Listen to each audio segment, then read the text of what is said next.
السلام علیکم۔ حیا کے جہاں میں ایک بار پھر سے خوش آمدید۔ امید ہے سب لوگ ٹھیک ٹھاک ہوں گے۔ ناول محبت ہو گئی بائی اشتیاق احمد قسط نمبر 4 اینڈ پارٹ 3 میں بھی خوش آمدید۔ تو جی شروع کرتے ہیں۔ سین وہاں سے شروع ہوتا ہے جب ابا جان اور امی جان کمرے میں داخل ہوئے۔ میں بے تابانہ انداز میں کھڑا ہو گیا۔ پھر جو ہی میری نظریں ان کے چہرے پر پڑی میں دھک سا رہ گیا۔ دل ڈوبنے لگا، جان نکلتی محسوس ہوئی۔ نہیں مجھے کوئی بری خبر نہیں سنائیے گا، میں برداشت نہیں کر سکوں گا، میرا دل پھٹ جائے گا۔ امی جان، میں رو پڑا۔ میرے بچے، امی بھی رونے لگی۔ تو انہوں نے انکار کر دیا۔ میں نے نہ جانے کتنی مشکل سے یہ جملہ کہا۔ نہیں، ان کے منہ سے نکلا۔ جی کیا مطلب؟ انہوں نے انکار نہیں کیا؟ بات انکار یا اقرار کی نہیں ہے میرے بچے۔ عنبر کا رشتہ بہت پہلے ہی کرنل صاحب کر چکے ہیں اور اس گھرانے میں حکم صرف کرنل صاحب پر چلتا ہے۔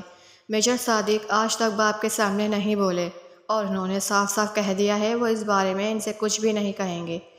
تاہم کیا؟ میں بول پڑا۔ تاہم انہوں نے ہمیں یہ اجازت دی ہے کہ ہم خود کرنل صاحب سے اس بارے میں بات کر لیں۔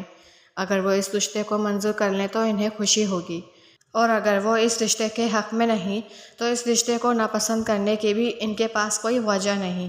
مطلب یہ کہ میجر صادق صاحب کو وہ رشتہ پسند ہے جو ان کے والد نے طے کیا ہے، لیکن اگر کسی وجہ سے ان کے والد اس رشتے کو توڑ دیں تو اس سے انہیں کوئی رنج نہیں ہوگا، بلکہ تمہاری وجہ سے ایک حد تک خوشی ہوگی۔ اور دیکھو حسن، یہ باتیں انہوں نے صاف صاف کی ہیں، کسی قسم کی کوئی بات غیر شفاف انداز میں نہیں کہی۔ ان حالات میں ہم یہی کہہ سکتے ہیں کہ میجر صادق اور بھابھی رابعہ خاتون اس معاملے میں 100% غیر جانبدار ہیں، اور میں یہی سمجھتا ہوں کہ یہ خیالات عنبر کے بھی ہیں۔ وہ اپنے دادا جان کے فیصلے سے ناخوش ہرگز نہیں ہے، لیکن اگر دادا جان پہلے رشتے کو چھوڑ دیتے ہیں تو اس صورت میں اسے کوئی رنج بھی نہیں ہوگا، کیونکہ وہ رشتہ دراصل دادا جان کی پسند ہے اور اس گھر میں ہر کوئی دادا جان کی پسند کو پسند کرتا ہے، اور ایسا وہ دل پر جبر کر کے نہیں، خوشی سے کرتا ہے۔ تم یوں کہہ سکتے ہو کہ اس گھر کا ہر فرد دادا جان سے اس قدر محبت کرتا ہے کہ بس جو فیصلہ وہ کر دیتے ہیں سب اس پر خوش ہو جاتے ہیں۔ کہنے کو ہم یوں بھی کہہ سکتے ہیں کہ یہاں کسی کی کوئی اپنی مرضی نہیں، دادا جان کی مرضی میں ہی سب راضی رہتے ہیں اور اسی میں ہی اپنی خوشی سمجھتے ہیں۔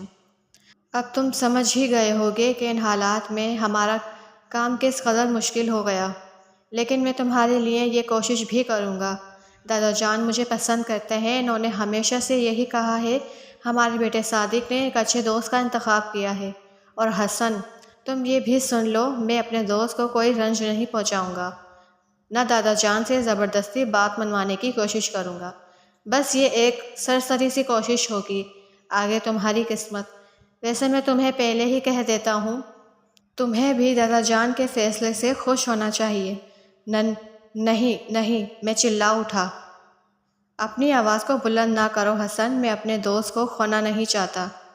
اور میں آگے کچھ نہ کہہ سکا۔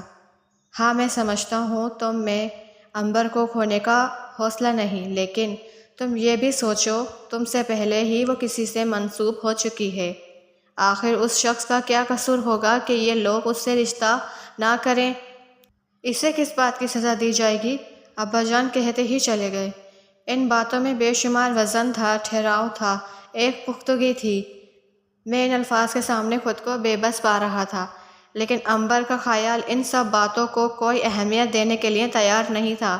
ابا جان کہہ رہے تھے، اب تم کل تک کا انتظار کرو، ہم کل صبح ناشتے کے بعد کرنل صاحب سے بات کریں گے اور اپنی طرف سے پرخلوص کوشش کریں گے۔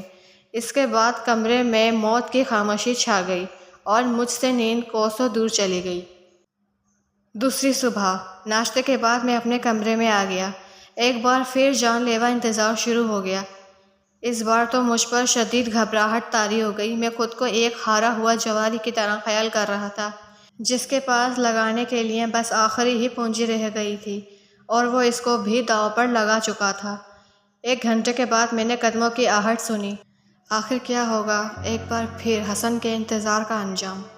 جاننے کے لیے چینل سے جڑے رہیے۔ ویڈیو پسند آئی تو ویڈیو کو لائک، شیئر اینڈ سبسکرائب کیجیے۔ ملتے ہیں نیکسٹ ایپیسوڈ کے ساتھ، تب تک کے لیے اللہ حافظ۔